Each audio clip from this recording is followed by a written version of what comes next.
Hi everyone, welcome to my Zodiac Academy reading series vlog, and unfortunately by the title you know that I stopped in book 6, which is sad, but honestly, is it shocking? I don't know, because oftentimes whenever I start reading a series, I get into it at first, but then over time I just stop. And it's not that I can't connect to the characters, because I do.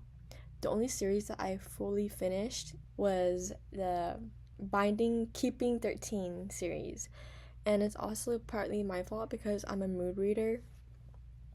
I just can't stick to one book after the other. So when I read the series, I read 2 books or maybe 1 book, and then I read other books in between. This reading vlog will be very unorganized. Every time I record, it's when I feel like a visceral reaction and that I need to share with y'all. So, and y'all might be confused, but if y'all just want to see my reaction and my random thoughts in between each book, then this is a video for you. I recorded both on my camera and my phone, so the quality is gonna go back and forth. And because I recorded on 2 devices and I still don't know how to figure out my camera to just display the date, I don't know exactly if the clips I'm putting in this video is in chronological order, but if the storyline doesn't make sense based on editing, that's probably why. And I don't even know when I started book 5 and book 6. Yeah, so sorry to the Zodiac Academy lovers out there. I unfortunately couldn't finish, but here's my reading vlog. Happy New Year! I'm not going to lie, I took a break from reading the Academy series, but now I'm back. I don't know how long I'm going to be back for. I honestly go back and forth between the series and the other books, but it's January 8th. Happy New Year, y'all. Happy goddamn New Year. So Clara is back, right? And she's attacking Darius. Lionel told her to stop, and then she's gripping his junk. The hell is this? And she calls him daddy? What the hell? Huh? Clara, there has to be some development on her character. She has to get rid of the shadows because she's gonna be a problem. She's gonna cause a ruckus.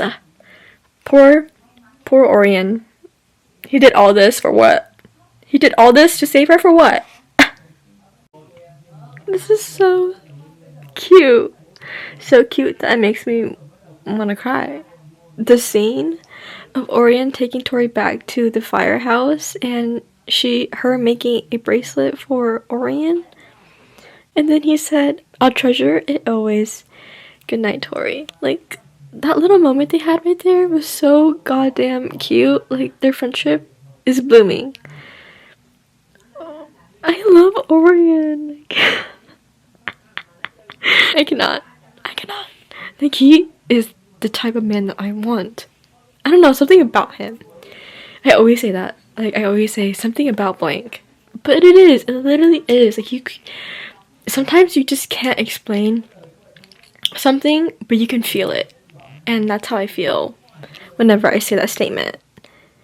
Voiceover time. So I read whenever I'm at work sometimes. In this clip, I was freaking out over Gabriel because we found out that Gabriel is Tori and Darcy's brother. But it kind of makes sense because I always wonder why he had the sight. And no one we knew in the book had sight besides the twins' mother.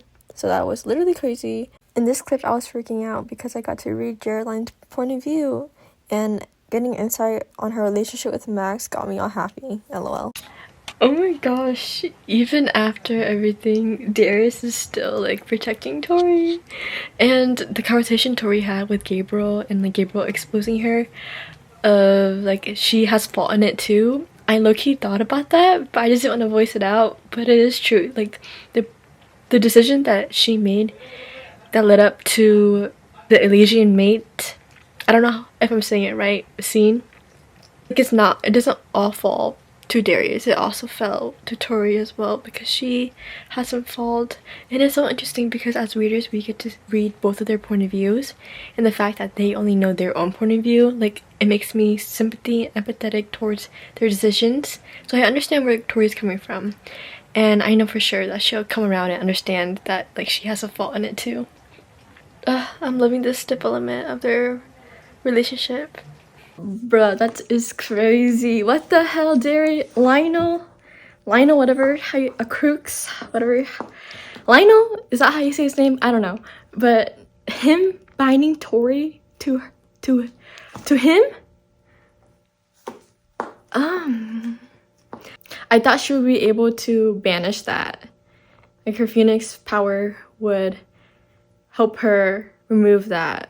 But no, they're literally branded together. And now Darius can't kill his father. Things are escalating. Like, I don't know how it keeps escalating, but it just keeps happening.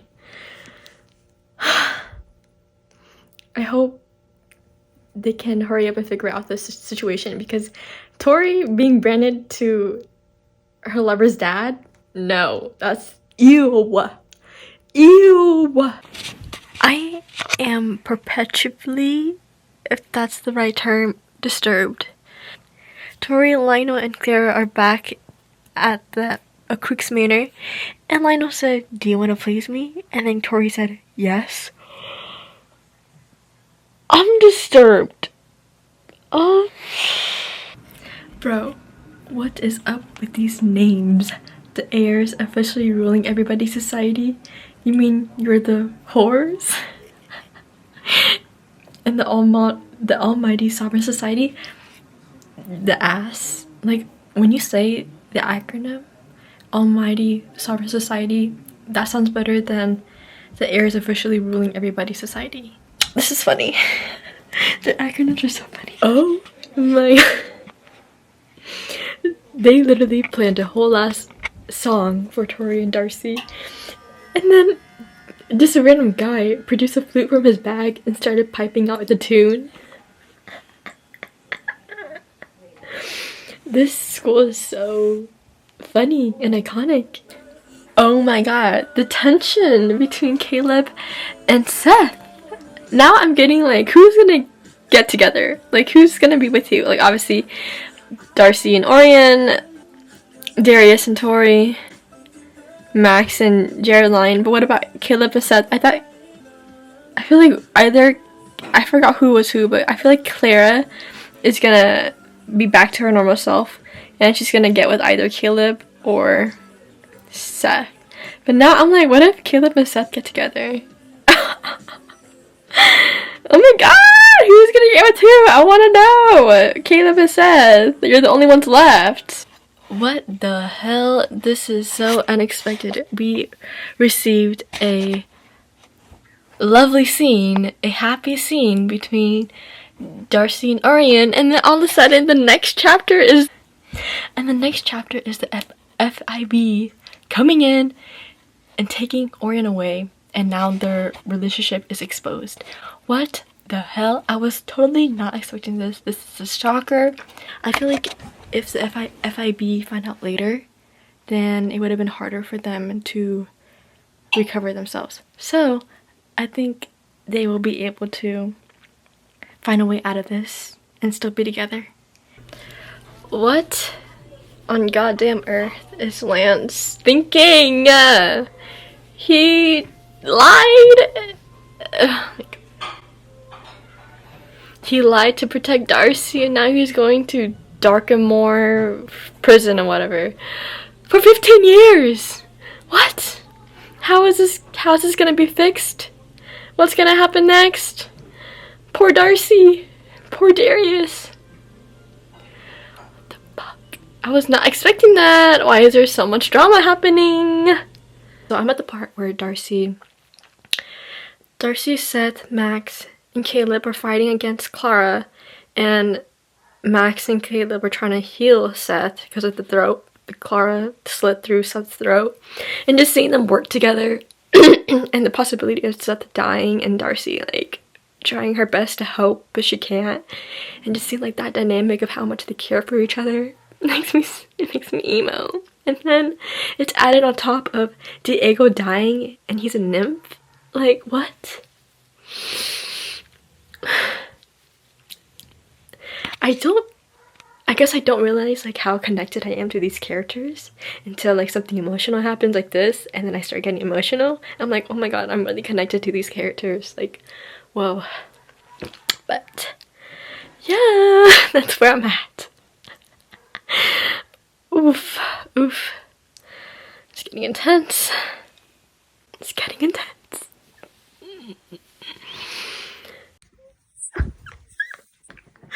I'm at the part, it's the awakening, I think, and Xavier finds out that he has 3 elements, and it's so emotional. See, I had a feeling, I'm not even gonna lie, I had a feeling that he would have like more elements.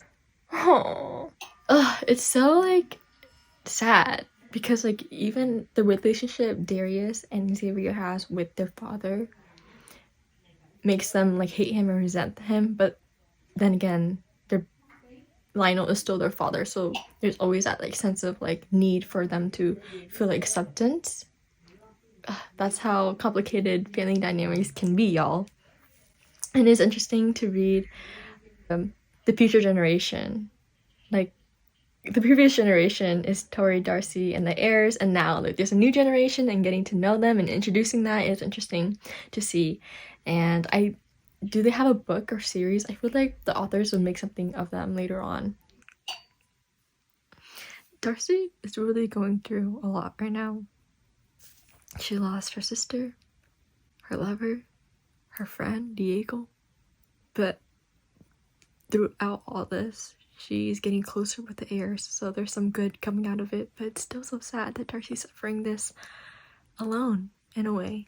Tell me why I'm like on Orian's chapter of him talking to the gang leaders in prison, and I'm like, oh my god, I love that Orian's making friends. Oh my god, he's making friends in prison, yay! Oh my gosh, this is so crazy. Everything is connecting now. The queen knew. The queen knew.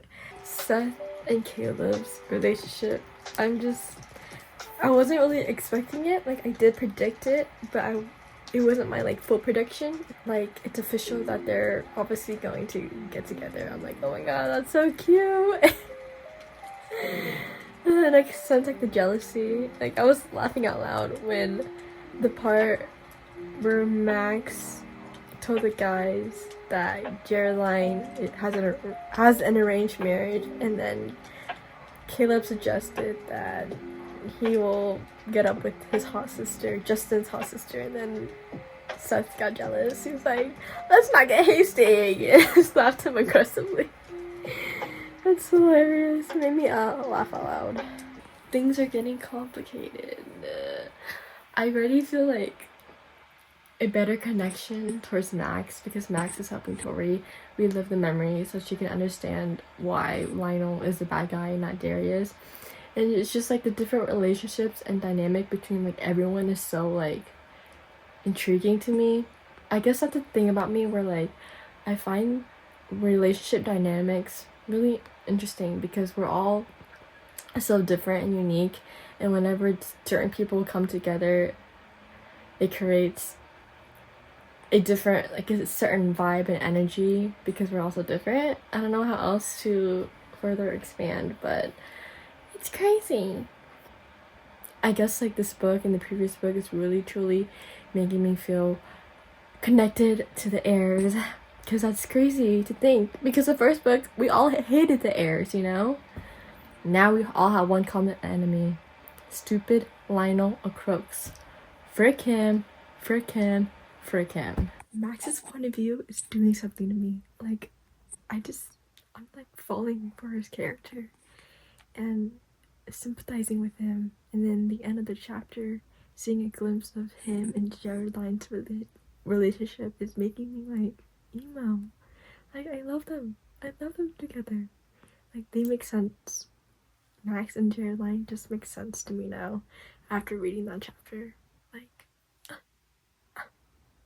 The part where Tori and Orion embrace each other for the first time since Tori recovered was so cute and wholesome.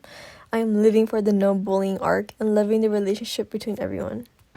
The girls had a vision, and now we know that Hale is not a bad guy, and that Lino was the one behind it all, and he's the one that used dark coercion on him. And that line where Darcy said, and he died without even knowing, like, as in, like, he died without even knowing that he wasn't the one going crazy, but it was Lionel who was making him go crazy. Oh my god. That's so sad. Now we know that the father is a good guy, is a good person. The fact that Lionel had a plan, even back then, years ago, we hate Lionel. We hate him. We hate him. We hate him. We hate him. He needs to die. Right now. Thank you. Seth is so funny. Taunting dear. Seth is so funny. Jared's line is so funny. I have two linings on, so if I sound funny, sorry. She's just so funny. Like, I love her. She says what's on her mind. Even if it's like a rose to the air, she still says it. And she's so loyal. She better not die. She better not die in the book. Oh my god.